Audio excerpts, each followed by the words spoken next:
बिस्मिल्लाहिर्रहमानिर्रहीम। मैं हूं अजहर फारूक।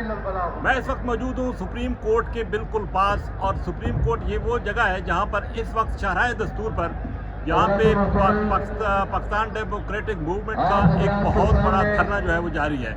यहाँ पर मौलाना फजल रहमान, मरियम नवाज और पीडीएम की जितनी भी क़यादत है वो यहाँ पे शरीक है। इस धरने का बुनियादी मकसद ये है कि सुप्रीम कोर्ट के जजेस को बावर कराना कि वो यकतरफा फैसले कर रहे हैं।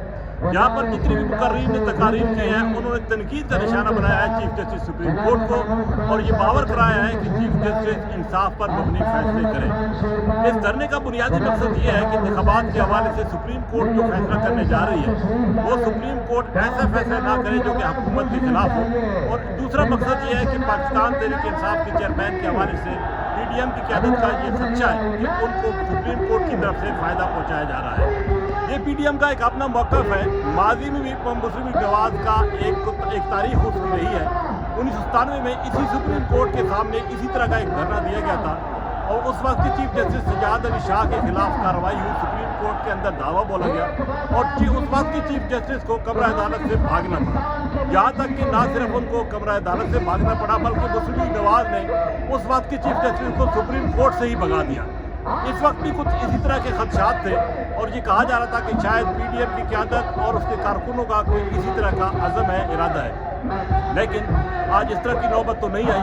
लेकिन यहाँ एक बात वाज़ेह है कि सुप्रीम कोर्ट के दोनों जो मेन दरवाजे हैं, गेट हैं, जहाँ जो कि एंट्री है और एग्जिट है, दोनों जो है कारकुनों ने बंद कर रखे हैं, और आज भी जजेस को सुप्रीम कोर्ट के पिछले दरवाजे से निकल कर जाना पड़ा है। अब सुप्रीम कोर्ट क्या रिएक्शन करती है, कोई एक्शन लेती है या नहीं, इसका तो कुछ नहीं कहा जा सकता। लेकिन एक बात तय है कि पीडीएम ने ये फैसला कर लिया है कि वो आप सुप्रीम कोर्ट के साथ टक्कर लेगी, और अगर कोई तौहीन अदालत की कार्रवाई वज़ीर-ए-आज़म के खिलाफ शुरू होती है या हुकूमत के खिलाफ शुरू होती है तो पीडीएम जो है वो हल्ला बोलने से पीछे नहीं हटेगी। आज रेड जोन के अंदर इस हवाले से इजाज़त नहीं थी इस इज्तिमा की, इस इकट्ठ की, लेकिन इसके बावजूद पीडीएम के कारकुनों ने तमाम जो दरवाजे थे उनको तोड़ा, उनको खोला, और दावा बोलकर पीडीएम के कारकुन यहाँ तक पहुँच गए। अब नज़र ये आ रहा है कि जमहूरियत के लिए यकीनी तौर पर ख़तरात तो नज़र आ रहे हैं, लेकिन पीडीएम की क़यादत और हुकूमत क्या इस हवाले से एक मुस्तक़बिल मुस्तकबिल की वजह करती है वो तो बाद में सामने आएगी। लेकिन एक बात तय है कि सुप्रीम कोर्ट को जो दबाव में लाने की एक कोशिश है वो बज़ाहिर इस वक्त तक पीडीएम के इस इज्तिमा की जानिब से नज़र आ रही है। देखना यह है कि सुप्रीम कोर्ट ये दबाव बर्दाश्त करती है या जिस तरीके से वो फैसले आ रहे हैं सामने वो फैसले करती रहेगी।